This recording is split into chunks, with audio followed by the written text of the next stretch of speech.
afternoon, students and parents from UAE, Qatar, and Oman. It's a great, lovely afternoon, and thank you so much for joining this Study in India virtual fair. We have been coming to different cities in your country, but unfortunately, due to pandemic, we could not. But yes, we could not stay away, getting in touch with you. So this virtual exhibitions on Indian education we have organized. So this afternoon, a special session which is catering to the different queries which we have received from different sections of students, parents. So we have collaborated and curated a wonderful session with the most distinguished panelists we have today, experts from different schools, different arena, educationists, vice chancellors. So it's a great pleasure having all of you here. So on behalf of Affairs, Exhibitions and Media, the organizer of the Study in India virtual fair, I welcome you all. And I'll not take much time, and I request the moderator of this afternoon, Mr. Abhishek Gulati, who's a renowned career coach in India, and he also looks after the global education and strategy development at a company, Mindla, which is into career development and guidance. So thank you so much, all the esteemed educationists from all across India. Over to you, Abhishek, and all the best to you. Thank you. Thank you so much, Mr. Vivek. It's great being here. I cannot wait for this conversation because we have such a distinguished panel like you've already highlighted. And I'll just take a minute before I get to each one of them because all of them will have so much to add to this conversation. Coming with the kind of experience they have is just exemplary. For the lack of a better word, I'll just say that. But today, I think one thing that I've realized in the pandemic has been we all have questions, and so many of them in particular. But the main stakeholders in this, when you look at the education system, has been students and parents. And their questions and worries have only increased. And that's something we are here to address today. One thing I can safely say, and I literally am crossing my fingers when I say that, the pandemic for the education system has been a blessing in disguise. So many loopholes have been come to light, and we are trying to fix them day in, day out. Things like digitalization were only buzzwords in the education industry, now are a necessity, not a luxury. We are supposed to adapt to the system, go about hybrid learning, and that's what we're here to discuss today. But one major concern that remains that we will try and address and certainly get answers to is how are the universities in India today adapting to the global challenges? Of course, it's safe to say it is the new normal. Pandemic is here to stay, but we can only get better and the best of it. So that's something we are here to address because at the heart of education are students and their parents. And as educators, that is our responsibility to help them. So without further ado, I quickly want to acknowledge and welcome all our guests. Firstly, I want to welcome Professor Dr. R.S. Bawa, who is a renowned name in the education industry. He is the Pro-Chancellor at Chandigarh University. Sir, it's our honor to have you with us. Thank you so much for joining us. Thank you so much. We also have with us Dr. Iswaran Iyer, who is the Pro-Vice Chancellor of Jain University, Bangalore. Thank you so much, sir, for taking out the time for this conversation. Thank you so much. Thank you, sir. Thank you. Next we have is Dr. Rajesh Jalnikar, the Director of Vishwakarma Institute of Technology, Pune, another renowned institute around the globe. And of course, I'm sure, sir, you will have great insights for the students today. So a very warm welcome to you. Thank you. And lastly, to add to our panel, we have Mr. Kartar Singh as well, who is Director International Relations at SRM Institute of Sciences and Technology, Chennai. Again, a major institute in our country, and a lot of students will certainly want to hear your perspective, sir, about how you have been adapting to the global challenges because of the pandemic. A very warm welcome to you as well, sir. Thank you so much for the welcome, and delighted to be here. Perfect. Thank you so much, sir. Without further ado, let me just jump in quickly to coming to all of you and knowing your perspective. Of course, it's education, so how can I not start with learning? I want to ask each one of you and want to hear your take that what has been the major learning for educational institutions in India? And moving forward, what are the key things each of the institutions should be working towards in light of the pandemic? Professor Bawa, can I please request you to open this for us? Thank you so much. Thank you so much. Thank you so much. In fact, I think you have very rightly said, it's been a blessing in disguise in one sense. Because the things have been hastened, everybody had to put their best foot forward to meet the challenges due to this pandemic. Well, to my mind, what is the first lesson is that technology is the key to teaching learning for any university. Many universities were already using. For example, in Chandigarh University, right from day one, although we are a very young university as compared to all other universities, we are just 9 years old. So we started using technology and online resources right from day one.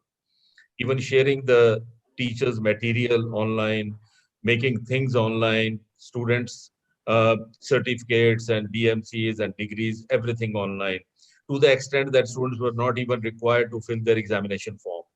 So second thing, what has happened is that everybody had to upgrade technology. So you can't simply live with the technology that existed. So what we did was we acquired Blackboard immediately, and branded learning, which was, I would say, in an infancy at that time, and we were using it, but not the way everybody should use. So I think everybody has learned. The second lesson is that branded learning is the way forward. You cannot do with only classroom teaching, so you will have to kind of use other methods also. The third lesson is that I think we have to also take care of the students' interests and their problems. So that means that if they have any connectivity issues, they have some issues with interaction, they have some issues with understanding. So if I may sum up without taking a lot of your time, I think the lessons are: number one, technology. You have to acquire the best technology available and keep on upgrading it as soon as possible. The second thing that I think we have all learned during this is that innovating with the use of technology and innovating with the pedagogy, with the teaching methods, with how you approach the students, how you handle the students, how you deliver the class, how you take up projects, and all these things, I think um, innovation is the second, I think, thing that everybody has learned. And the third thing, which has become very crucial and which also is being stressed by the new education policy, that is flexibility. So unless you have technology, state of the art, and you have innovating mind and you are innovating on a daily basis, and thirdly, you are flexible enough to accommodate the students' choices, the changing scenario, and also look at the problems being faced by the faculty. So all these things put together, I think, makes the correct answer to the current situation. And I think this is the way out. And we at Chandigarh University have tried to do all these things. And I will talk in detail as and when you ask me. Thank you so much. No, of course, thank you so much. So I want to quickly highlight the point you said about technology is key, and it's at heart of it. And one thing I absolutely love, so I think all of us here will resonate, is people are at the center of it. Understanding teachers' problems as well, not only students. It's very important for us moving forward. So thank you for that insight, sir. I'll pass on the question to Dr. Rajesh now, hearing his first perspective on the same. Over to you, sir. Thank you, Abhishek. It's a pleasure to be here to talk on this topic. So there are many learnings in this pandemic. Baba sir has already told many good things about it and what his university is doing. So what we found out that, that monologue where the teacher is giving a class to the students and they are attending online will no longer work. It has to be more interactive learning, personalized learning, and a group learning. So where 4 or 5 students, because see, when in the on-campus learning, what happens, the teacher and student, they have a particular contact hours, and therefore they can counsel them regularly. But in an online mode, where the student is at his place, he is at a far distance away from the university, it is important for him to be in touch with others also. So in a hostel, they are all together. So what we have done is many group activities are given: presentations, group discussions, projects, writing blogs, doing case studies, doing surveys, and so on. So the group learning and interactive way and a personalized approach by the teacher. Also, the role of teacher has now changed.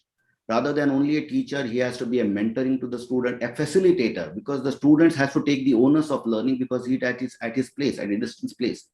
So mentoring, counseling, there are many issues with the students in their personal life also. Some are facing some financial problems, some are facing some stress related problems, so family members are not well. So it has to go to the personal counseling also. And then how would be their career after they pass out? Somebody may be in the second year, some may be in the first year, some may be freshly joining. So what would be the career opportunities them, and how would be the career at the end of their degree? So that is also equally important. So the teachers are playing the role of career counseling also. And one more important thing is how the assessment has to be there. Examination has to be there, because the examination is not happening physically in India. So it is totally online to stop plagiarism or anything the students unfair means the student use and not help them to grow. So we have also devised many improvements and done many innovations in the assessment system also. And when the student is learning from home, what we have done is we have designed a complete orientation session for them for 1 week course. So it is 40 hours of session where we teach them how to set up your office space where they can attend the classes, they can do the projects. Because otherwise, if he is lying on the bed or not sitting properly, not taking care of ergonomics also, it will put a lot of digital stress on him. Some yoga and some meditation. And we are also teaching one human engineering course where we are teaching them stress management, time management, and mind management also, because these are very key issues in this. Project-based learning is also has taken, and importantly, because the laboratories are not happening, hands-on is not happening, we are an engineering institute, so virtual laboratories. So the core industries, software industries can work from home also, but the core industry, they need to do something hands-on in the laboratory. Now industries are talking the process like virtual product, virtual production, real production, and the real product. So the first two parts, the virtual product and the virtual production process, can be carried out on virtual labs through a laptop where they have a nice setup.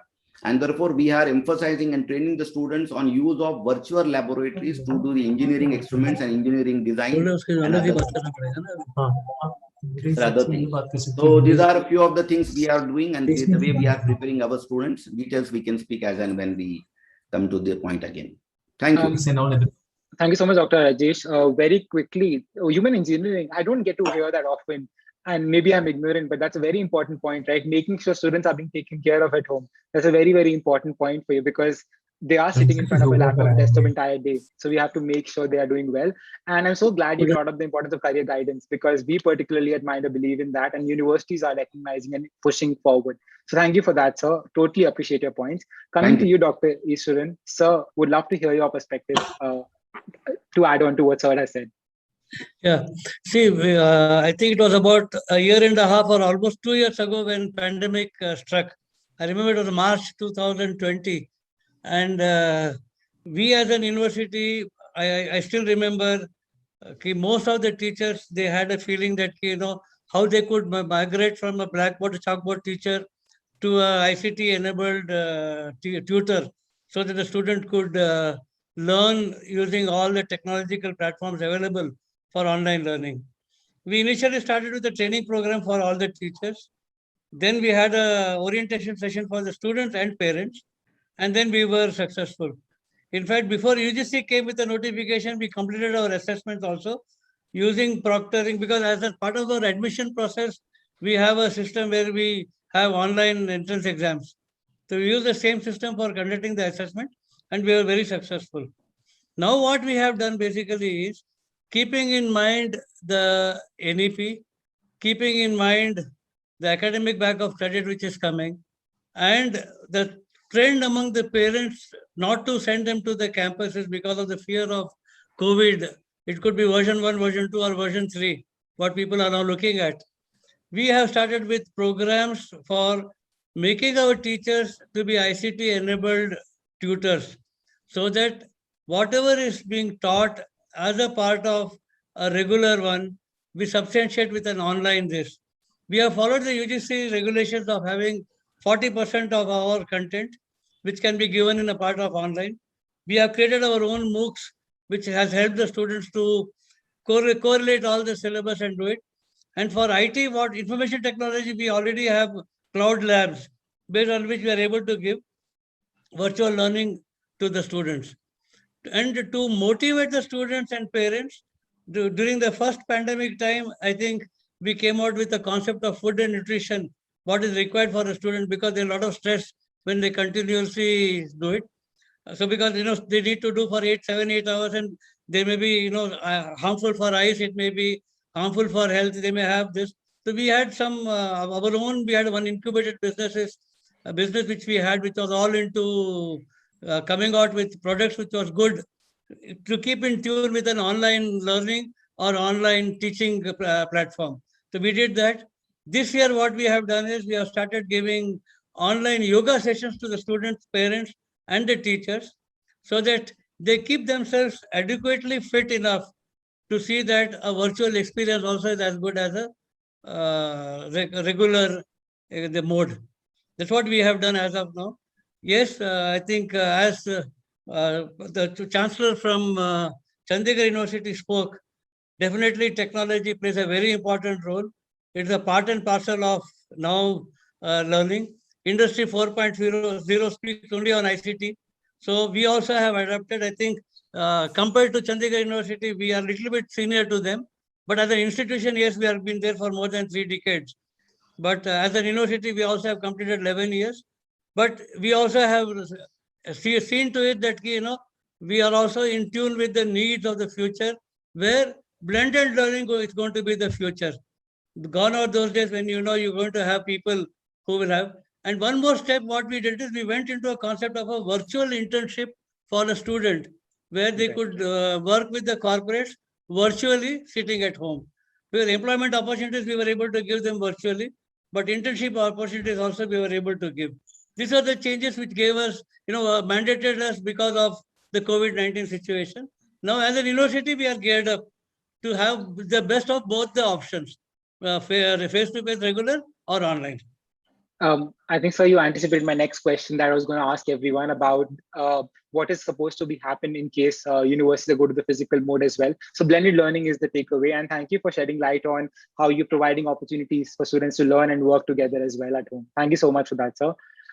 Coming to you, Mr. Qatar, thank you for patiently waiting. We'd certainly love to hear your insights as well. Yeah, thank you so much.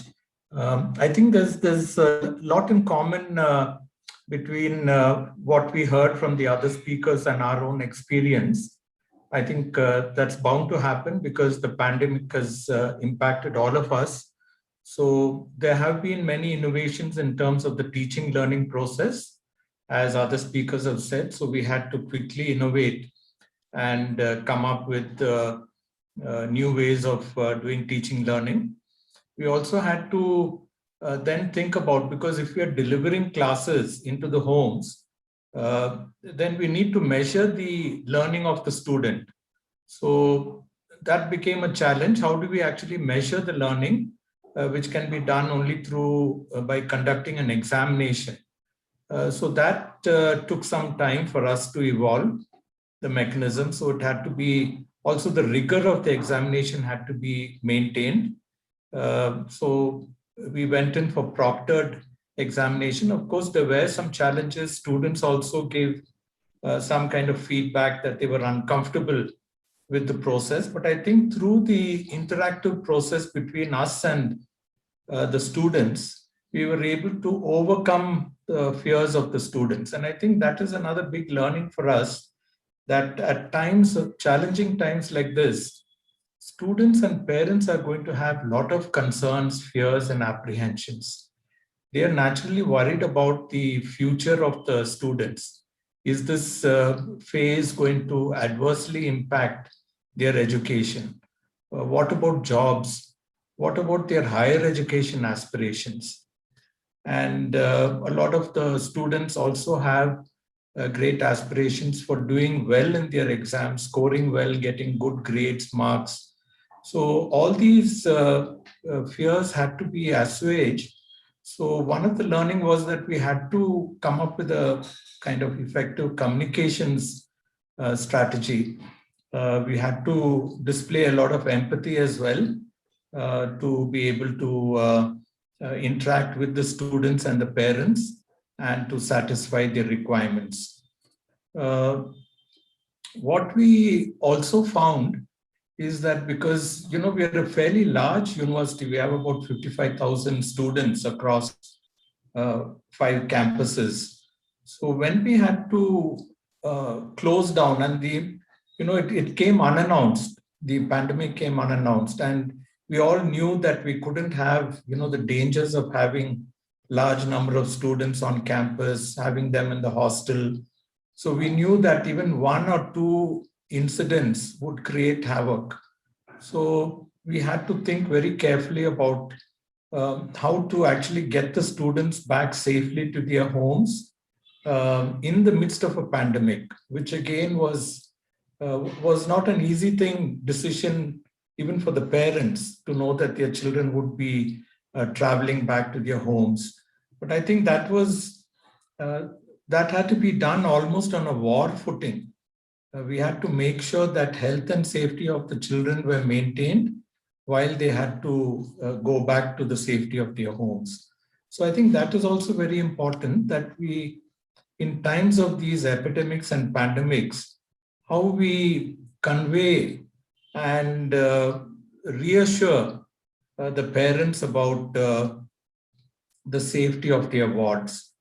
Then, of course, once they all got back to their homes, the teaching learning process started. There were some challenges. Of course, our teachers went through some training, because it's not easy to migrate from an offline teaching mode to an online teaching mode. There's a lot of difference. And so that took a bit of training. And I think gradually we even got the students to provide feedback on the teaching sessions, how the teachers were performing, so that we could, through that feedback loop, we could improve the quality of the teaching. So that was important. We were determined to keep the quality of the teaching learning process at the level that was required for the students to learn everything in a proper way. So I think, and of course, the other thing is that we have quite a proactive internationalization strategy. So a challenge was, how do we, we have an active semester abroad program. Students go abroad to do a semester, or they go abroad to do a summer course or an internship. Now, we were also not too happy to let those aspects drop, because physical travel was not possible. So we, in discussion with our partner universities, we looked at whether we could do things through the online mode.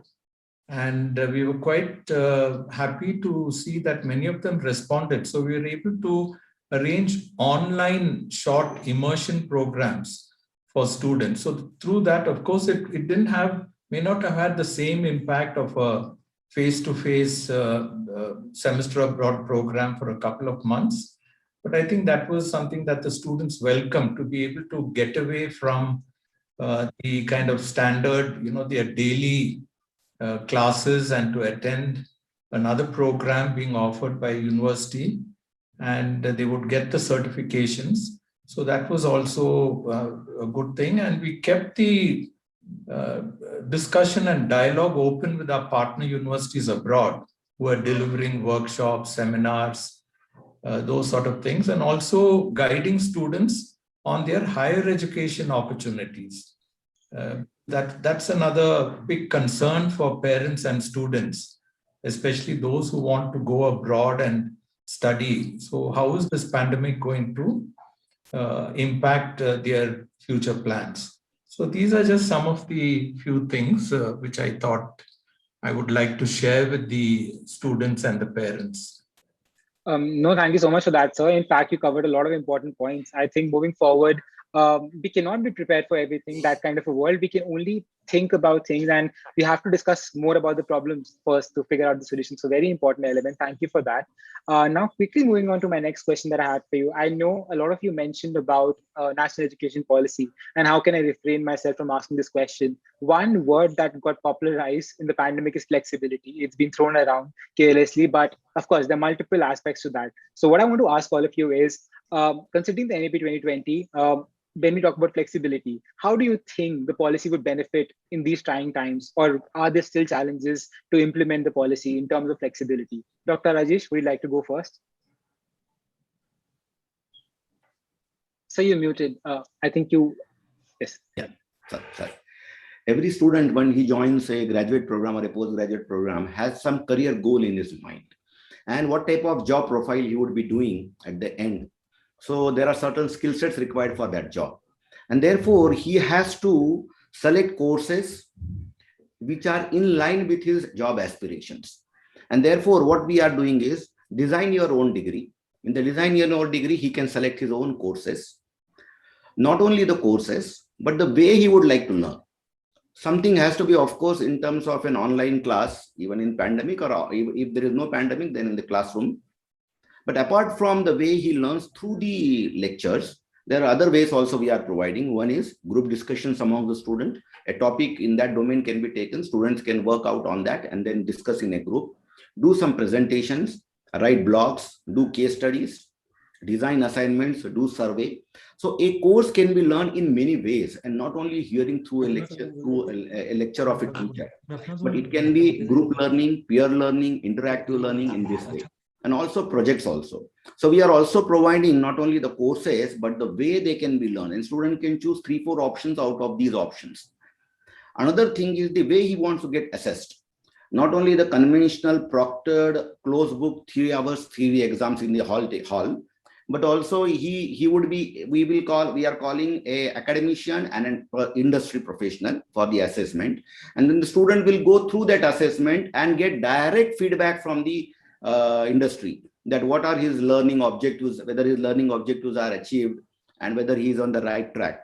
And that can be also done not in a multiple way. He would be asked to give presentations. The examiners will tell him, prepare this topic and give me a presentation after 2 hours.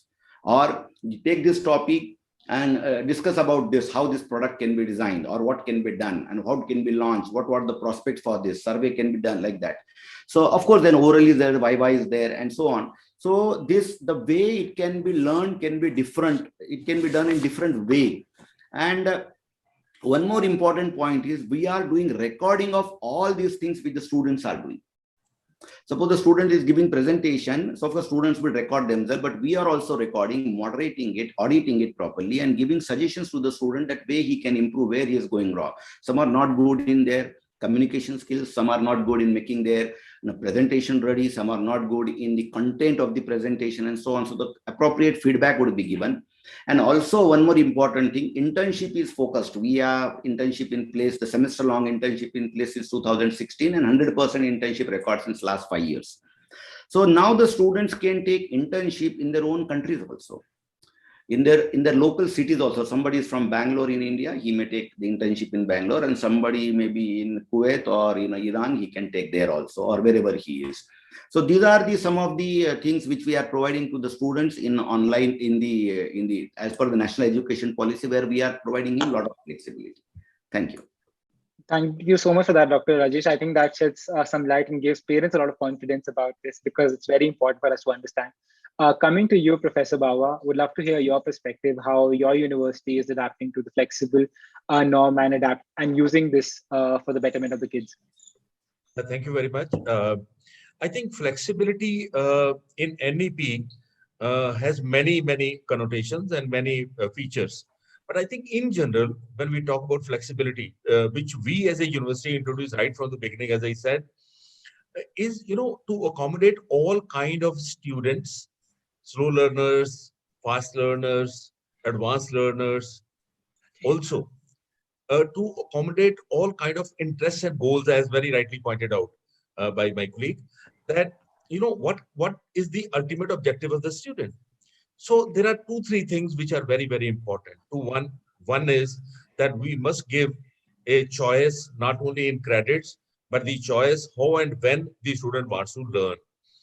And we introduced the concept of a summer semester also, which I'm sure the students in foreign countries, they will really appreciate, because if they are lagging in 1 or 2 semesters, so they have a summer semester to catch on whatever they have lost. So there are some slow learners, there are some unprecedented or unexpected events at their place or whatever. So that takes care. The second thing that we have done is that those who are aspirants and those who want to do interdisciplinary work, we allow them, especially in engineering and management, in hospitality and other areas, a degree with a minor. All these are very important highlights of the NEP. Degree with a minor means a student who is interested, say computer science student is interested in electronics also, or computer science student is interested in automobile. because he or she wants to apply computer science to or programming and you can say hardware to automobile. So they can take automobile as a minor. So they will do some additional credits and they get a degree with a minor. Not only that, some people wants to do research. Some are research oriented people. They are not interested only in going to the corporate or something. They want some advanced features. So we allow them degree with honors. So they undertake some advanced courses in their own field or in the latest field like cloud, like artificial intelligence, like IoT, etc. So they get degree with honors. So this feature is also there. Apart from this, flexibility means that a student who has completed computer science degree and subsequently he or she thinks that no, I want to pursue electronics. So we have allowed them to come back and complete their electronics degree, giving them the benefit of all the credits. You know, the national credit register is also being created. So all these things we already have introduced in Chandigarh University, and this helps the student to carry on the credits which he or she has already earned to get a new degree. Apart from this, I think what is important is that a student, suppose by any chance, is not able to join the university for a semester or 2 semesters or whatever. So they can rejoin, they can come back and rejoin.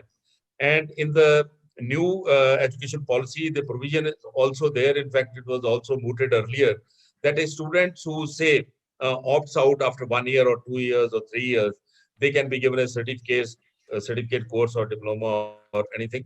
So there are some programs in which we have made this provision, not in everything, because every time you cannot give this, but in some programs we have allowed this flexibility. So what we are doing is actually, and of course, the flexibility in terms of their teaching, learning, doing projects, doing internships. And in fact, I am very happy to share with my colleagues that we have tied up with more than 308 foreign universities across 60 countries. And many students are coming from 50 countries to our campus. And they are allowed not only to do internship in their own country, but we also try to find out companies which are operating in their country so that they can be recruited here and they can work in that country, especially in SAARC countries and in African countries. These kind of things are possible. So all these things putting together, I think, will make a student, especially those who are coming from foreign countries. And one more feature before I stop is that any student who joins late, we arrange extra classes. Those students who come from non-English speaking countries, we have special English classes for them. And they first go in for, along with their normal teaching, they go in for English classes. So all kind of flexibility features which we thought are very important and student-centric practices that we are introduced in the university. Thank you so much. Thank you so much for that, sir. I think I'm glad you branched out and explained it well. In fact, the academic bank of credit that you highlighted, it's something a lot of people don't even understand. So I think parents would have got a lot of light from this as well. So thank you for that, sir. Coming to you, Mr. Kartar, would love to hear your perspective and addressing the flexibility angle to this. Yeah, I think flexibility is very important. I think gone are the days where a student enters a university and has to, and is in some ways being forced to complete the program based on a certain process, a certain format. I think in that respect, the NEP is providing a number of safeguards for the students. So it's students can exit, they can enter and then exit whenever they want to, depending on their future career plans, whether it's a certificate or a diploma program. And I think this builds on one advantage that I think deemed universities have, like SRM. We have autonomy and flexibility.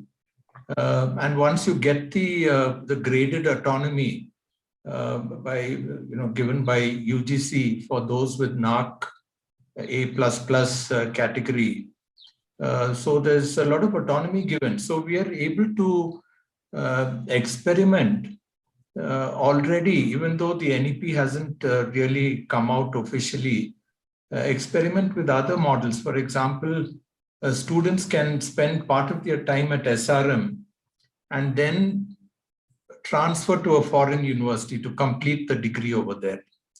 So that is something that we're doing, and it's quite popular. And particularly during the pandemic, a lot of students who wanted to go abroad or who thought they could go abroad for studies found that it was not possible. So they were looking at these sort of options. The other area is that a student can actually go to a partner university and spend one semester. They can actually take credits over there and bring those credits back to SRM, and we would give recognition for those credits. So while they're still a student with us, they're able to taste something about globalization and internationalization in education. They could do that, or they could go in their final semester to do their capstone project, working under a foreign faculty, and then bring that project report back and submit it in the university. Then, of course, some degree of flexibility is also given to students in the choice of the courses. For example, if we take computer science, engineering, they can specialize in about 8 different branches. Computer science with AI, or computer science with machine learning, with cloud computing, with gaming technology. So that choice is given to the students, and that is something was done based on the interaction with the industry, because industry was not looking for students with general skills. They wanted students who also were up to date with some of these contemporary practices, contemporary things. So, and of course, we have very good connect with the industry, because our placement last time was we touched almost 7,000 students got placed, and we have about 600 companies coming to visit us on campus for the placement exercise. So I think that is quite important, to give students the choice. Do they want to study computer science? If they want to do core computer science engineering, yes, they can do it. But they want to do computer science and specialize in 8, 9 different areas, they can do that. They can also have their core degree and also a minor degree. So these are some of the flexibilities that need to be provided, that we are providing. And yeah, I think so. To reiterate the point that flexibility is very important, institutions need to evolve, need to innovate, and work within. Even if the framework is not there, I think the regulatory bodies do give some kind of freedom to test the waters, test the boundaries, and then plan these things. And also, we are hopeful that the new regulation to do with the dual degrees and joint degrees and those sort of things, because the draft regulation was sent around to universities for their remarks. And I believe that is also going to be made into give it a legal framework very soon. So I think once that comes, then universities like SRM, which have already created a platform for these sort of pathways and these different flexible ways of learning, would be able to quickly grab those opportunities that these policy frameworks will provide. And we'll be able to provide even greater flexibility in teaching learning process for the students. Yeah, thank you. Thank you so much, sir, and thank you for highlighting the points. I think I truly appreciate all 3 of you have so far mentioned some common points as well, which shows how much university is putting in terms of effort. So thank you for that, sir. Dr. Easwaran, thank you so much for waiting, sir. Would love to hear your take on flexibility as well. See, as a deemed to be university, we had the flexibility in designing the program. So as an university, right from the day one when we became a deemed to be university, we focused on 3 areas. The entire curriculum design, what we have done, either the thrust is having a professional qualification for a student, means it could be an Indian Chartered Accountancy or an Indian Management Accounting or Indian Company Secretaryship, or a European one or the UK one like the ACCA, the CIMA, or the CGMA, or the logistics one. So what we designed courses in such a way that any prospective student who joins us, whether it is humanities, whether it is social sciences, whether it is sciences, whether it is engineering and technology, whether it's computer science and IT, every program either has got a relevance with a professional qualification, whether it is India, UK or US. US means a CPA, a CMA, a CFA program, or it will be with a industry integrated program led by an industry. What I mean is we have programs where we have tied up with Mindtree, we have tied up with Microfocus, we have tied up with Wiley. So those industry-led programs into emerging technologies, what Sir spoke, artificial intelligence, machine learning, cloud computing, IoT, and we have been not today, we have been doing it. We have been doing it for the last 7-8 years, keeping in this. So we were prominently known for programs in emerging technologies or in emerging trends in business or in new age technologies. So we were able to do it. So our uniqueness is basically the design of the curriculum is such that either a student can parallelly pursue a professional qualification. He need not go for a degree and again parallelly go for a professional qualification. Many of our courses with a British body is exempted, having exemptions in professional qualifications or direct membership, which normally the student doesn't get. We are one of the first university in India as of now to have a accreditation of direct membership with the Chartered Society of Forensic Sciences, which is very popular. And we are the one university which has got a fraud examiner qualification for a forensic science student. Just give an example, because most of the crime investigation is done by a forensic science student. So what we have done is we have a professionally integrated program, industry-led program, or led by legends like Prahlad Kakkar or Dr. L. Subramaniam. So when we talk about performing arts, it's either Dr. Kavita Krishnamurthy or Dr. L. Subramaniam who come and then give them the exposure for them to be professionals or performers. Along with that, what also we have done is, we are also come out with the concept of summer credits. So what we generally do is, a student, in case if you want to enhance his, more and more, he wants to learn more. So we are giving them an option to enhance more credits. And sometimes, many of the students, what happens is, for a degree, we have a basic, as per UGC framework, we have the basic credit. Additional credit, the student takes it up and either qualifies for an additional credit course, or within the degree program, he gets an exemption. And many times what happens is the student takes, from a regular program, he goes and qualifies for an honors program. So we have been able to do those things. And at the same time, since all our programs are either led by professionals or by professional body or by an industry, the thrust is more towards being adaptable. So our focus is more to see that if a prospective student comes, either he has a plan to take up an employment or he goes for higher studies. Over and above that, we are very well known for entrepreneurship and sports. I think I should boast that we have around 65 students of ours who are spread across the IPL teams. 4 of my students are playing cricket for the Indian cricket team as of now. KL Rahul is my student. Mayank Agarwal is my student. And just to say that day before yesterday, 2 of our students, Srihari Nagaraj and Aditya Ashok, they are representing India for the Olympics. And we are also hosting the Khelo India University Games. So our thrust is either you be a professional or align your career to an industry, or you be a sportsman or be an entrepreneur. So this all the areas we have been able to cover.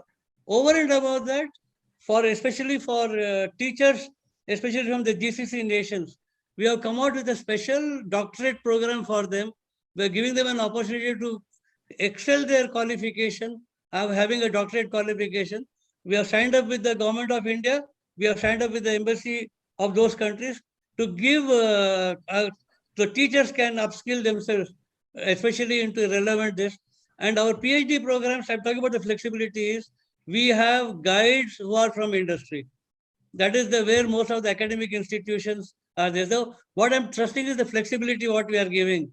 So even if it's a PhD aspirant is there, he gets a guide from an industry who becomes a co-guide to give them a student what is relevant. Because as I have told, today we are in a generation where what I learned as a BCom student, what I did as a PhD scholar, I did my 2 PhDs, I did it only to see that I'm in tune with what is the requirement of the era or the generation.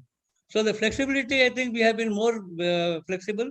And student has an option to take up a degree, and then we are following the NEP guideline where student has got multiple entry, multiple exit. Our vocational studies program was already done with that thrust, and now for all our regular program, we are coming with an option. So summer credits, followed by flexibility in learning, followed by giving all the job opportunities for them, following by giving them a professional qualification with an industry integration or an industry alignment or industry-led or by professionals. That is the flexibility what we are giving to a student. So he has a varied choice. So perfect. In fact, you led me to my next question, and thank you for explaining that well, right? I'll come to you only first with this question because you mentioned adaptable. Flexibility is covered. Let's speak of adaptability next. Adaptability in the sense of admissions now, because for any parent and student, the biggest concern is, especially for the students in Middle East, Oman, Qatar, that in case government wakes up tomorrow and says there's another enforced lockdown and we cannot get the students in, how is university preparing to help those students for admission process? What are the provisions you have in place? As of now, see, we have international admissions either sponsored by Government of India through the Ministry of External Affairs, or we have direct admissions. For the direct admissions, what we do is either it is on merit or through an entrance examination which they need to qualify.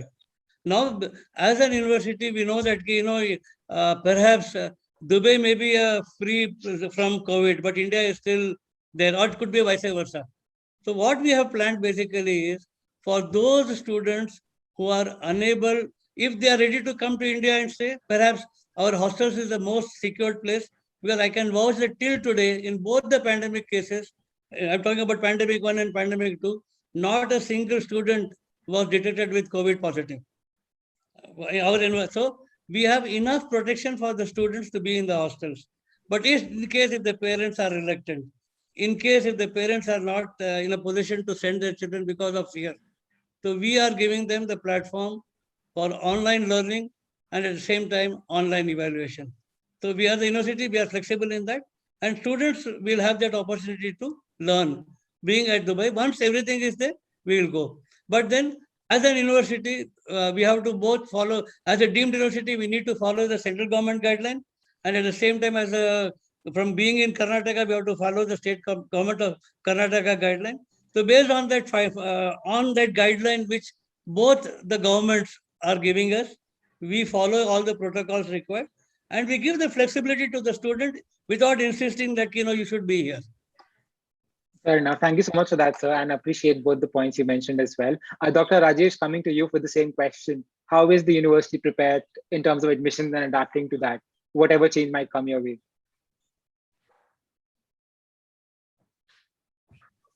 Thank you, Abhishek.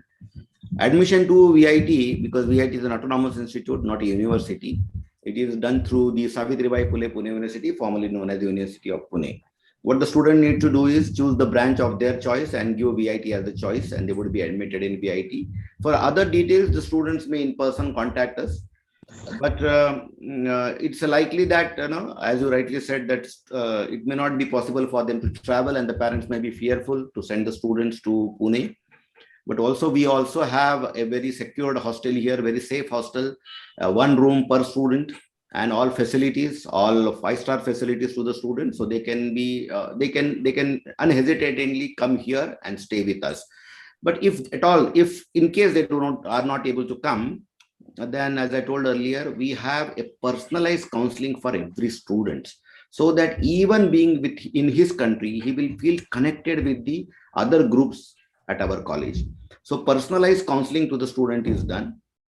Then the SWOT analysis of the student is carried out. We have found out certain 25 critical skills which are required for the students or any professional in the professional world in the coming decade, like critical thinking, creativity, team learning, emotional intelligence, then judgment, decision making. This is apart from the engineering core courses which they learn, like data science, then Java, IoT, or even 3D printing, robotics, human engineering, like that. Apart from learning these courses, they can also develop their skills which are absolutely necessary in the industry, wherever they go, maybe in India or abroad or US or Europe or anywhere. So the SWOT analysis based on these skills is carried out by the institute, and then a complete program for them with the help of data analytics is given to the students, how they can improve the skills, which are the relevant courses.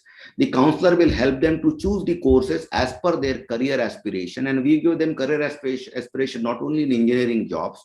In engineering, there are varieties of jobs, in a software industry, in a core industry, as a developer, as a programmer, as a business analyst, as a quality assurance engineer, as a digital marketing engineer, or he may go to the administrative services. Many of our students who came from Middle East are placed at a top position in the government jobs in their country, in their respective countries. So whether they would like to the civil services, defense services in their country, for that also we are giving training, and we are providing to the students a skill sets card, which is possible for them, with the help of which it is possible for them to monitor their progress every semester, rather I would say every month, regularly. And then we have a very interactive software, we call it VIT Online Learning Platform, VOLP, and another platform, VIERP, Vishwakarma Institute ERP, where everything necessary for the student is available, everything virtual reality type is available to the students. So they will feel always connected with the other students and the faculty. Thank you. So that's an important point, right? I think most of the times we don't communicate and we don't get the answers. So that ERP system is certainly going to help a lot. So thank you for that, sir. Coming to you, Professor Bawa, we'll want to hear what your university is doing on the admissions front to assure parents that, okay. Yeah, thank you so much. Thank you so much. Actually, as far as the foreign students are concerned, I already said we have students from 50 countries already on our campus. And the flexibility is to the extent that I'm very happy to share with you that last year when the pandemic was there, 250 students were staying in our hostel. We continued to support them throughout this pandemic, and till the time when the flights were there and they could move to their own countries. But still, we have a lot of foreign students still staying on the campus, and we are taking care of them. This is one. The second is we admit students directly because we are a state private university and we are A+ accredited. But we are also getting students through embassies, and we are offering them a lot of concessions and scholarships. That scheme is there with the ambassadors, all the embassies of different countries. We have approached them and we are tied up with them. I'm also happy to share here that the students who work from home, like they are not able to come here, we have a very powerful platform. I mentioned earlier also, it's Blackboard. It is very interactive. It's just like a student attending a class. They can interact directly with the teacher. And teacher also can deliver a lecture as if it's a classroom. So the only thing is the classroom is diversified.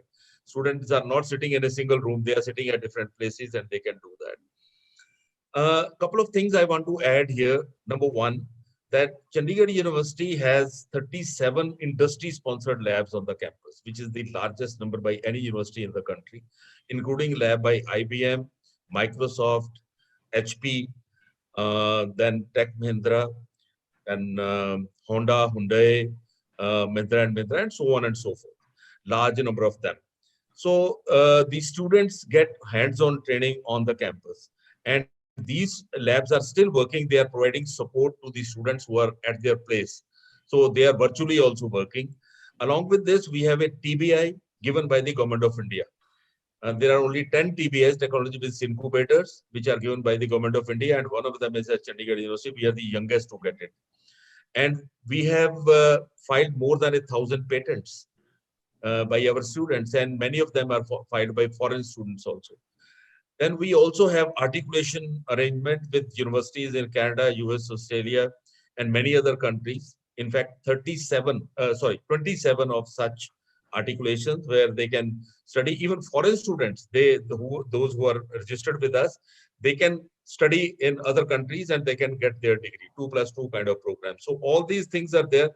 Our adaptability is that we meet all the requirements of the students at their place. And two things I want to add. Number one, there have been connectivity issues with the students of Afghanistan, students of Bhutan, students of Nepal, and we have a provision that we reconduct their examination. We also have a provision, and I want to specifically tell this to the students, that all these connectivity issues, because we have not only a proctored arrangement for the classes and examination, but also have a monitoring arrangement where every 40 students are being monitored by a teacher. So we know whether the problem of the student was genuine or not. All things are recorded, and we have all the record if somebody is using unfair means or somebody has genuine problem. So this, I think, adaptability of technology is the most powerful. And I can say with certainty that no student feels that they have been wronged or they have not been heard. Thank you so much. No, sir, that's a very important point, and I'm glad you brought this up. I think, like we started with this conversation, right? This pandemic has solved problems that existed before this, so that's a very important point. Lastly, coming to Mr. Qatar, sir, would love to hear your take, what the university is doing in terms of admissions and supporting the students that are based internationally. Yeah, sure. I think as far as admissions are concerned, we already have a seamless process. We have a seamless process. It's a completely online process, and especially students from the Middle East, the countries that we are targeting in this exhibition, seem to be quite familiar and proficient with the system, online system. We do some kind of activities to talk about the system and promote the various courses. And what is interesting is that for the NRI students, those who are planning to do the engineering programs, of course, they have to sit for the joint entrance exam, SRM JEEE exam, because admission to all our courses is either through an exam or it's on merit. So they have to meet these standards before they can join the courses. But for the NRIs who plan to do engineering, if they come through the SRM JEEE counseling process, because they're NRIs, we are making a special exemption to them.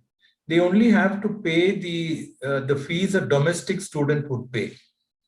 So that is one exception. I think that is because we recognize the importance of NRIs to the country, what they're actually doing in terms of investing in the country and the benefit that this NRI community is bringing to India. So that is something that we have done. Those students who have not been able to get the course of their choice, because some areas get filled up very fast. As you can imagine, computer science engineering gets filled up very fast. But then they can also apply through the direct admission route. That is, they can come in as an international student. They would have to pay the full fee in dollars, but they could still meet their aspirations. Those who can afford it could still meet their aspirations. For example, because we have got the 15% allocation of seats for international students, so they could still aspire to get a computer science engineering seat. Of course, the SRM JEEE exam is over. The counseling is in process. So it's a bit late now for students to try and apply for the entrance exam, but they can always still apply through the direct admission route. And this is the procedure and process is fully covered in our website. In terms of the safety and security, that is paramount. And, we are not going to, and that actually is determined by the government when we can actually open. But we are ready. We are ready anytime because everything is kept in readiness. I think once the government actually permits us to fully open, we can do it, of course, by bringing in various safeguards and having standard operating procedures, because we will not compromise on the health and safety of the students. Plus, being a multi-stream university, we have our own medical college and hospital. So they provide a lot of inputs and provide the confidence for us to handle the pandemic and to be able to open early. So that is, those are some of the things that we actually do. And in fact, the medical courses and the health science courses, we have already, the students have to come for offline classes because the very nature of that program being medical and health science, they have to be there. But for all other disciplines, we are still not fully open. But for PhD, the PhD scholars, we have asked them to come back and continue their research. And we have over 1,000 PhD scholars registered with us. And also the other research scholars who are working as part of various projects, they can also come back. So that is, these are some of the measures that we have taken.